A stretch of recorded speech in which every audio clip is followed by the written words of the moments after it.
At FIE, we're not just students and faculty. We're not only learners and lecturers. We are expanding minds, Expanding futures. We're redefining the classroom. We are life-changing. eye-opening. We are a community Driven by our values. That wants you. you. Yes, you. To join.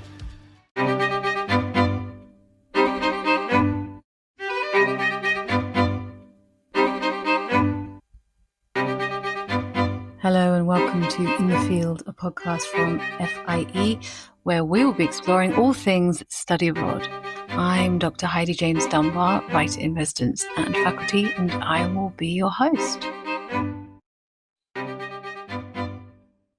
I've just returned from the 13th Student Global Leadership Conference, or SGLC, here in London at the Royal Geographical Society, which is an incredible building. You may have heard our previous episodes discussing the SGLC and the opportunities to attend and present. But on this episode, I'm happy to be reporting back from the SGLC sessions, where I had the great pleasure to talk to delegates, students and presenters about their work, their experience presenting, and key highlights and takeaways from the conference. The theme this year was Leading Through Uncertainty, Navigating Challenges with Integrity and Purpose. And among the aims of the conference was for all attendees to really consider the role of leaders and what inclusive leadership means in our society, and the value of inclusive leadership in forging a better present and future for everyone. On Friday evening, we had a great start to the conference with a keynote address from Chantal Shakila Tiagi. Chantal Shakila is a London-born South Asian entrepreneur and founder of TRG, an international creative production agency with offices in London, Los Angeles, and Mumbai. Her speech, Leading with Humanity When the Numbers Don't Add Up, reflected on the demands of leadership and why clarity, kindness, and ethical decision-making matters just as much as a shrewd business mind for long-term success and resilience. On Saturday morning, we began the day with another keynote, this time from Mike Green, entrepreneur, leadership mentor, and philanthropist, whose presentation, Change or Be Changed, Why Those Who Embrace Change Do Not Just Survive Uncertainty, They Shape the Future, proposed thinking about change as a strategic advantage rather than a threat. Both of our keynote speakers were really inspiring and offered lots of thought-provoking ideas on the nature of ethical leadership and provoked lots of questions and further discussions. I just want to share with you some of the responses from the audience. Hi, I'm Jeanette Carbo from the University of Kent, a final year law student. Tell me your thoughts on the keynote that we listened to earlier. Yes, Mike Green. Yes. I found that the keynote was very insightful. To hear about someone speaking about their trauma and how they utilized it was impactful. I think we often only celebrate success, so to be able to celebrate failure was an interesting take that he took. So very grateful to be here and grateful to have listened to Mike Green and his perspective. After a short break for coffee, our delegates could choose to participate in a wide range of sessions with presentations from specialists, scholars, professionals, and student delegates. The sessions were categorized into pathways including the workplace, transformation, the mind and the body, as well as the main keynote and panel events. As you'll hear, there was a really buzzing atmosphere with engaged participants and presenters, and it was a real pleasure to speak with them.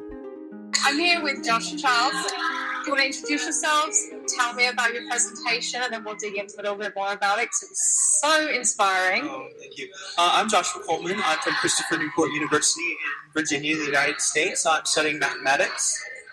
My name is Charles Benfonsi. I am studying American Studies and Leadership at Christopher Newport University. Yeah. And so our presentation was on cross-cultural collaboration, specifically on compromise, and how it's extremely difficult at times to do. Yeah. And you talked about the 4 C's. Tell me something about that. Yes.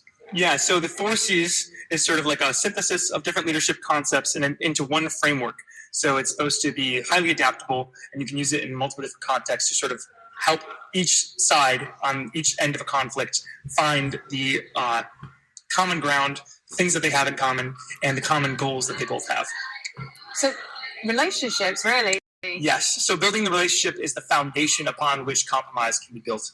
And that is sort of the thing that we found, and that even when two sides are diametrically opposed and they have no common principles, you can still find something in between them. And so I sort of explored the idea of a semi-transactional relationship. We talk about transformational relationships, transactional relationships, but the semi-transactional is you both understand the mutual benefit of working together, and then you use that understanding to establish a deeper relationship over time. And you understand where each other are coming from. You understand the past. If there's conflict involved, you understand where that has come from, and you sort of disassociate from the past conflict for the sake of collaboration. I mean, it makes perfect sense. But actually, as we just saw in your fantastic workshop, people just seem quite stuck at times, right? Absolutely, That's so interesting. Tell me more about how game theory works. Right. So essentially, game theory is a study of mathematics, which basically puts individual actions, how do they work on a system overall? And so in my presentation, we had an example of prisoner's dilemma. What happens when two rational people are put into a system? Sometimes they avoid rationality completely because it's not in their self-interest. It's collaboration versus self-interest. Which would you pick? Which would you choose? And although it's very mathematical, it goes to a lot of deep theory that lots of researchers and mathematicians use. It's also very applicable to leadership theory. A lot of systems that we use in leadership are just simplified versions of what we witness, and that's sort of the same thing with a lot of mathematics, at least in my opinion. It's a simplification of the world, and that can be very helpful to understanding how systems work overall. Did you enjoy the process of gathering together your slides and the research? Yeah. We had a lot of great faculty members to help us along the way too, which was really cool. And what about the conference so far? How's that gone? Conference has been incredible. And one more thing I want to say on that process. So like Josh and I obviously come from very different backgrounds. We're completely different thinkers, but that sort of is an example of how the collaborative process works. And so like when you're building a team, something that I wrote down for the presentation, it's important to consider the group members' diverse perspectives and nuances of experience in order to develop that mutual understanding, and you can work together and have that relationship. I spoke with Alizar Forbes, Mac Miranda, Sophia Watt and David Izzo, FIE students who were taking part in our ethical leadership program, and I spoke to them about their presentation, how they chose their topic, their research methods, and what they hoped the audience took from the presentation. Here's what they had to say. I mean, I know that like starting out, our topic was not a straight line whatsoever. I actually originally was a very broad subject, and even when we were presenting it, we never really had a conclusion, to be honest with you. And the beautiful thing was that we had a good framework, we had a good idea of what we wanted to do, and luckily we had the guidance of our professor to actually give us the notes and the tools, the resources to actually come up with what we have now. And it honestly turned out a lot better than I think any of us really anticipated, which was amazing. But a lot of hard work, and I think the end goal, the thing that we wanted to get the most out of, or we want people to get the most out of, was just learning how to set up thought process on how to be a leader. It's very broad, it's very vague. And so I think the more that we could understand our own thought processes, what other people have kind of learned in their own thought processes, we could then kind of come to an idea of feeling safer about our decisions and understanding this is how we get here, this is how we get there. Okay. What was interesting is a lot of people in our class, for example, we just watched the ethics of social media, and then another person did like in our class the ethics of vaping, but we kind of went for what we've said is the ethics of ethics. We were just very interested in looking at the frameworks and how they work together or not, which I thought was interesting, and it was a little difficult to gain a conclusion from that perspective, but I think it worked out well. Like Mac and Alizar both said, we kind of went into it with, there were a lot of discussions in our class that were like, well, I prefer this framework, and I think the rest of them are whatever, like they don't matter as much as this one framework I subscribe to. And we kind of all took that and we were like, hang on, this doesn't feel right. We feel like there are appropriate times to use each framework.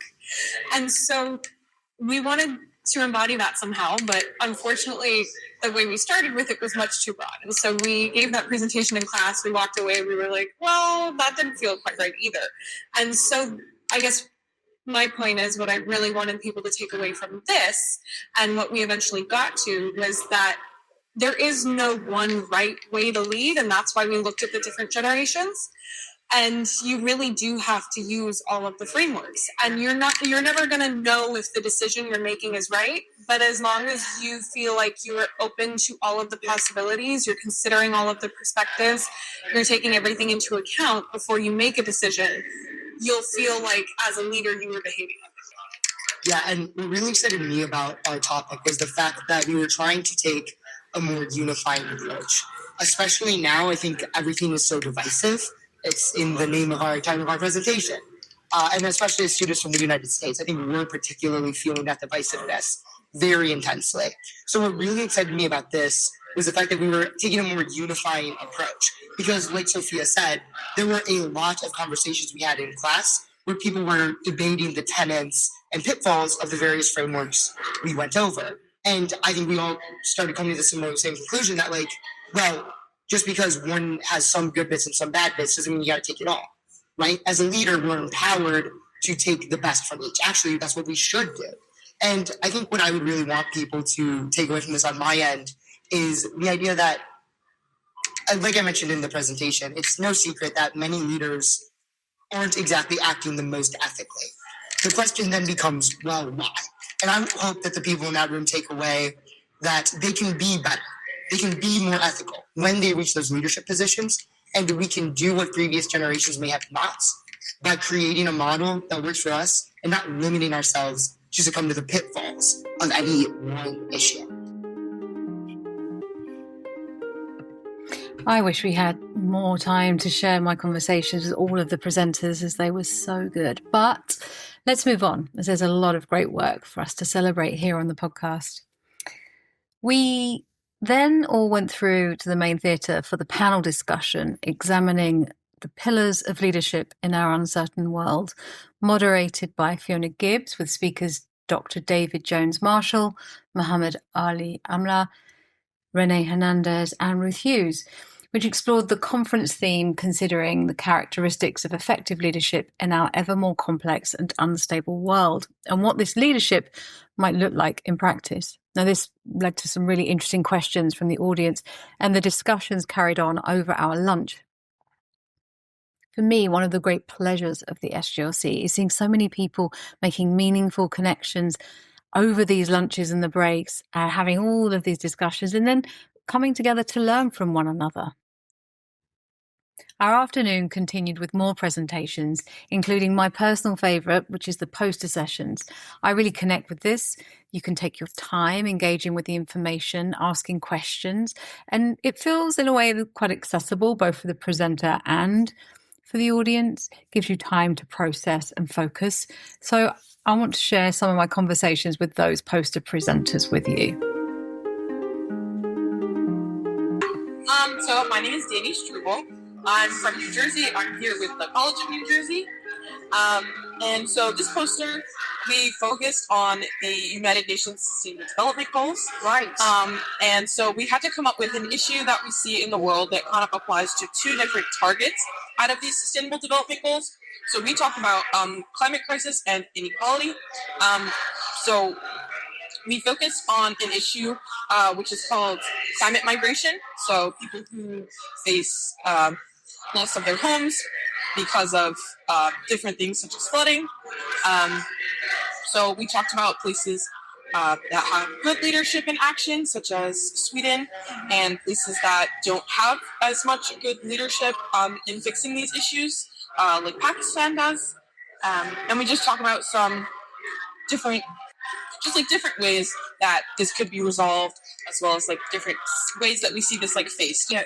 The subtitle, who pays the price? That's a really interesting and important question. The way you say climate change is not a neutral crisis, I think that's something that is often ignored. Can you tell me a little bit more about that? Well, I just think in general, people, sometimes climate change isn't always like seen, or like maybe like, oh, like it doesn't affect me, or things like that. You might not always be able to see how it really affects the world. Like right now, I'm like, oh, like that's in like 20 years when the world looks, things like that.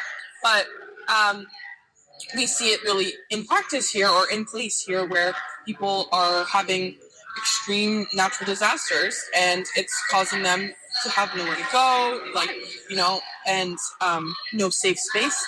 So we also talked about the implementation of laws that are prepared for natural disasters and places for people who need to migrate, like places for them to go, placing that more into laws now, so that way, as these things continue to happen, there's a plan in place for as it gets worse. My name is Matthew Burrows. I'm a student at FIE. I come from the College of Staten Island in New York City.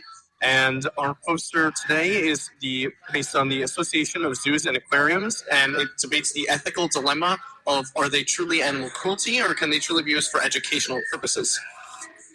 So the main leader we're focusing on is Dan Ash. He is the CEO of the Association of Zoos and Aquariums, and his job is to work to advance wildlife conservation, but however, reviewers and interviewers have shown that he's seemingly for the idea of using animals for entertainment and profit. A direct quote from him is, "We are all captive in some regards to social and ethical and religious and other constraints on our lives and activities."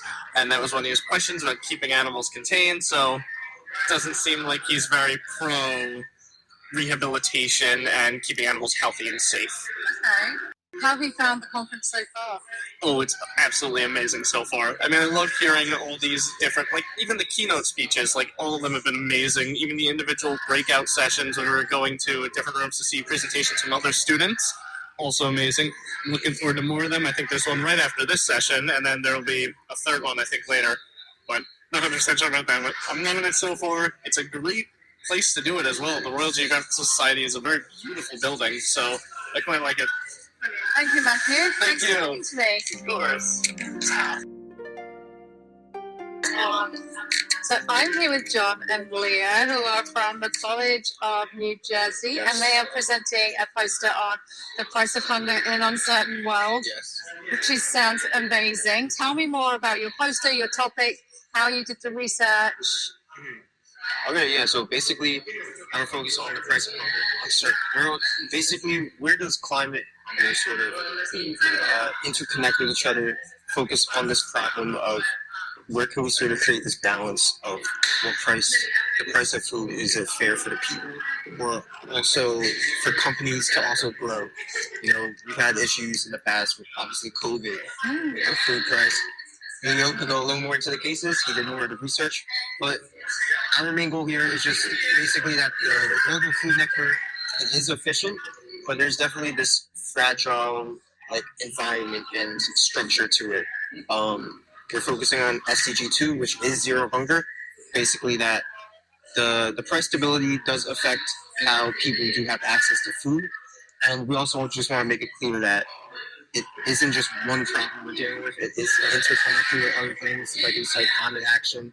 When you have these extreme weather conditions, it does impact things like the food environment, how we do get our food, which does play a role on the prices that we do have to pay for it.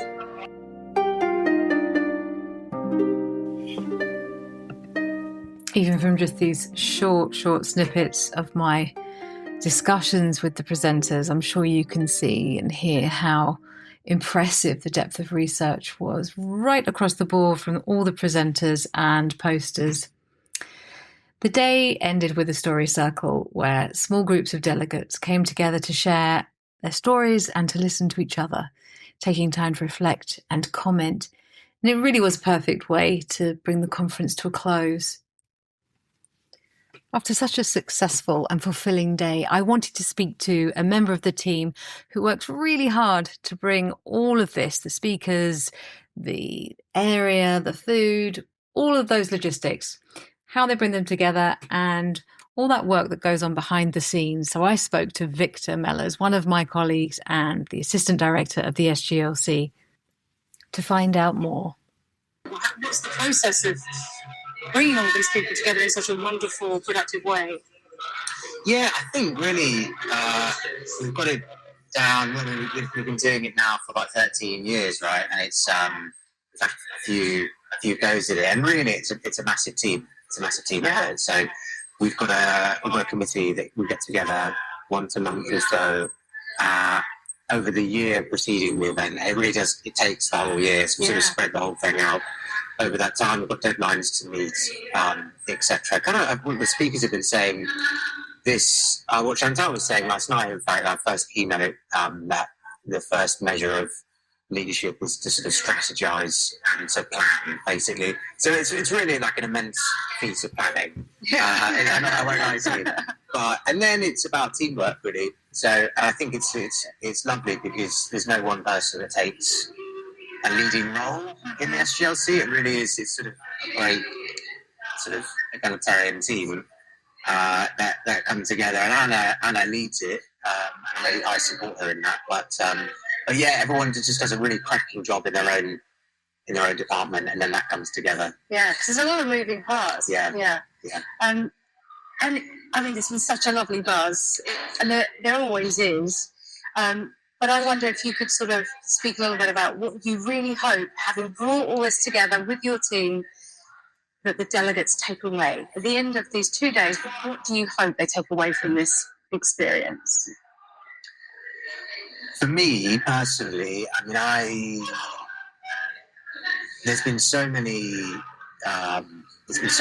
great conversations over the weekend, and each session has its own focus and dives into sort of the minutiae, its own sort of angle on leadership. But for me, I'm all about just really trying to inspire these students, these delegates, and in a world that's increasingly kind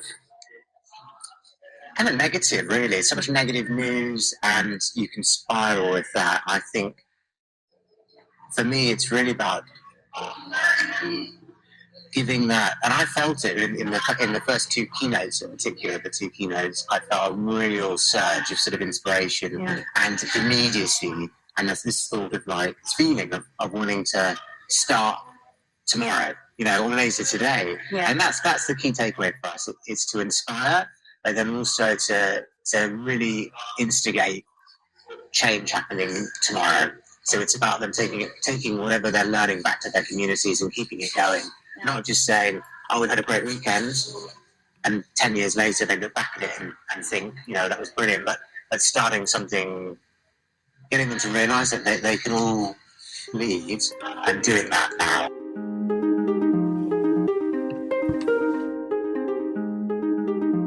So that's us for 2026, and what a wonderful conference was had.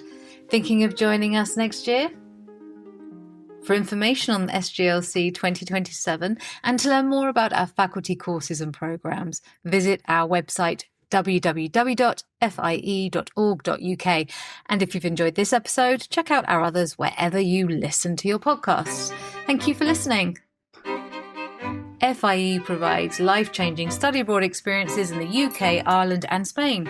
As a non-profit educational organisation, we are passionately invested in making a difference for our students as the future global leaders of tomorrow and the field of international education as a whole. The FIE podcast is a creative and academic space for exploring everything, the people, the places and opportunities that make your experience so valuable and exciting. FIE, we're here to help you unlock a wider, brighter future.